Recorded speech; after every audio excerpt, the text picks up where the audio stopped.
Now, that third voice you're currently hearing is Alan Carter, who's the CEO of Hamilton Golf and Country Club. Alan, welcome to Golf Talk Canada. Thank you. Great to have you. Great to have everyone here. It's so well. Thank you for having us here. Right now, we're just hours away from the first tee officially going in the ground. What's your excitement level?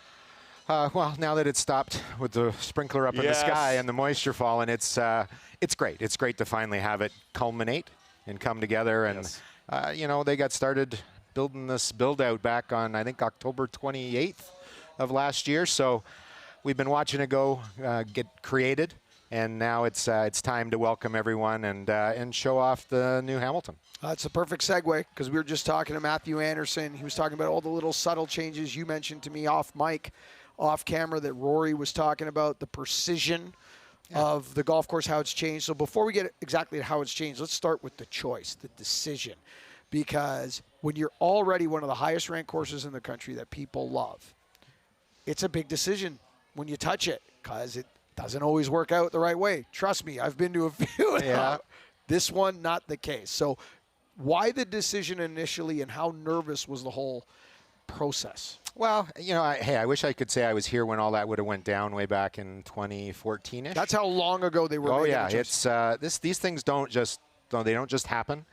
They take plenty of time and planning, and there was a winter not that long ago in the GTA where I was in Western Canada, but I heard all about the troubles with the greens and the grass. You got it real good in that time, and every golf course it's got a life cycle. Bunkers have life cycle, greens have life cycles, and this one had gone through it's a long time, and it was due. And to be able to handle winter nowadays, especially as it feels like it's shifting, you've got to get the proper turf grasses, and your greens need to be a certain specifications to allow drainage, so that you've got turf that actually has got a chance of coming through the winter and not getting wiped out like it did that one season. What would you say are in your words, in your mind, what has changed in the new Hamilton Golf and Country? Well, you brought it up. Hamilton was always great.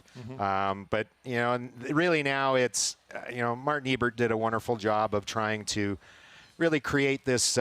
It's really the greens, I think, is the biggest thing you're going to hear the comments from a lot of the guys so far. And obviously the bunkers. Bunkers are far more visual. We got the original plans, and right on the plans you can see Harry's writing. Mr. Colt wrote, "Tear out the bunker face." And that's what when you go around, you'll notice they're rugged. They've got long fescue grasses on the upper brows. But once you get around the greens, this used to be a traditional country club with green surface, a cut of fringe, and then bluegrass rough. And that's not the case. Certainly the trend in architecture or anywhere around has been, we want closely mown areas. We want to bring the ground game back in. And, somebody like Harry, who was from across the pond, that was a big part of what he wanted to create. And Martin wanted to bring it, really bring it to Hamilton. And now, so far, we've seen rave reviews from players, from everyone who's come and seen the changes. What's that like for you to see all these great, everything great coming from these players? It's wonderful. We've certainly from between the members getting their opportunity to see it, and some of the key individuals, both media and panelists and all that stuff. It's nice. I was lucky enough to played it when I was much younger, assistant golf professional, and once again before I ended up getting the opportunity to come out here. And my stat visit back in, I think, 2017, I was like, I forgot how great Hamilton was. And knowing what they were going to go ahead and do, and hey, getting the opportunity to come and look after the place has been amazing. But it's exciting. I'm looking forward to hearing more and more of it. It's been nice to hear a few tidbits. I got to play with Corey Connors last Wednesday. That's right. Yep. And Corey was blown away, and that's been fun to hear from players. And we hope we get to hear a lot more of that this week. And this man can play, Adam. Alan and I went out. Was it last year or the year before you had me out? Right after the renovation. Yeah, it would have been probably 2 years ago. 2 years ago in the fall, around September, October. We had a lovely day. And don't go with this when I was a younger professional thing, okay? He can still hit it and get it around very good sticks. So when he gives you a breakdown of this venue, he knows. He's talking from a very, very elite perspective. Dark horse this week, what do you think gets it done out here? You know what? I got the soft spot, obviously, playing with Corey last week and trying to give him some insights. And last year's runner-up, I think, is, It's on the tip of a lot of people's tongue. it's not a dark horse by any stretch of the imagination, but, I did a little bit of what you're doing. I think this is about hitting good second shots. Okay. You got to get into the right places to be able to make birdies when you can.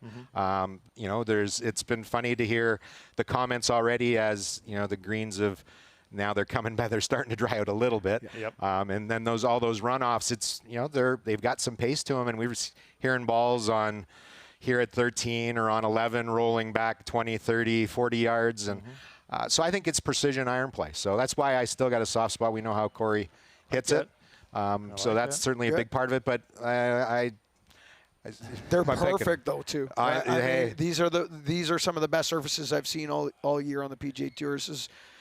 I'm going to guess somewhere around my 12th to 15th event on the ground this year. Yep. And I mean, we've been in some exceptional venues with some amazing conditions. But these are perfect. I mean, they're brand new.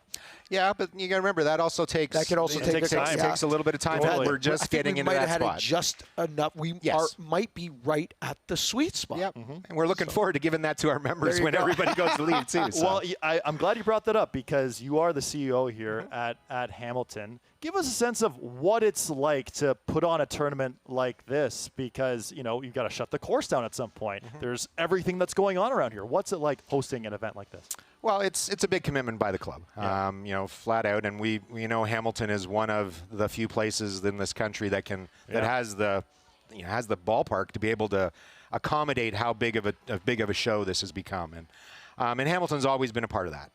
There's a beautiful wooden plaque just inside the clubhouse when you walk in about all the national and international events that we've hosted. And, Hamilton feels an obligation that we need to still be a part of it. But, we've gone through a renovation that we talked about.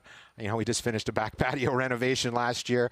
Our members are looking forward to a bit of time for themselves for this. But it's something, there's a lot of pride when we get to hear the nice comments come from the players and the people because, it doesn't take much now. We've got a lot. The vistas have really opened up.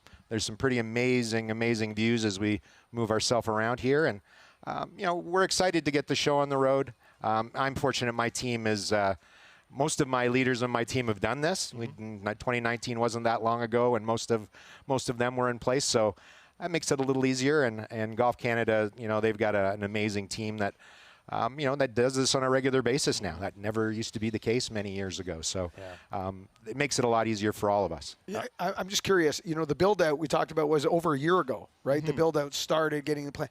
How quickly does this come down, and how quickly do you expect the team to let's be honest, this is a big footprint, the biggest ever by 20%. Yep.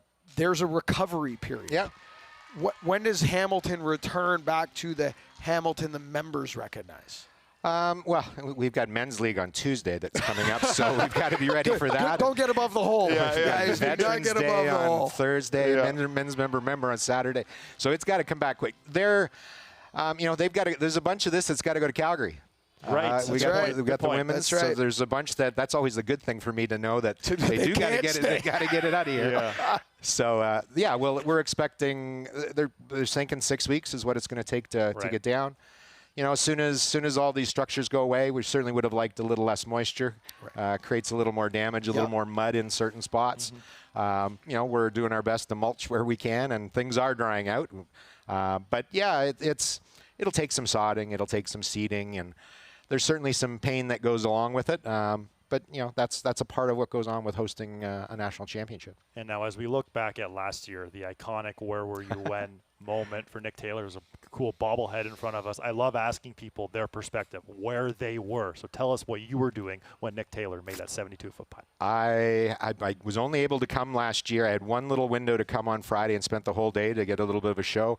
I was actually at home, sitting on my couch, and when it went in, it was crazy. My wife, you would have thought that the Leafs won or something. It was just to that extent. But no, you get goosebumps when you do it. It was craziness, and obviously all the fun that went on with the tackle and all the other things to it.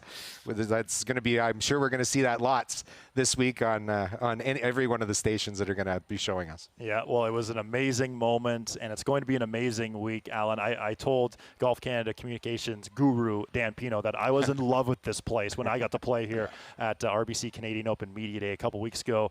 The course record's still intact, I will tell you. But it's some of the windows that guard the second hole to the right are not. Right? Yeah. If you miss it 150 yards right of certain fairways, you don't have many vantage points. I bumped into Snedeker. Oh. And Snedeker holds the course record at 60. Right. So I saw him last night. I went out and he was coming up 17, and I hopped off and introduced myself. And I said, what about 60 now? He says, I don't know about that. Yeah. Not out there anymore. Oh, well, we're so excited for this week, Alan. Thanks so much for your Congratulations. time. Our favorite Canadian Open venue, hands down. By far. Thank awesome. you so much.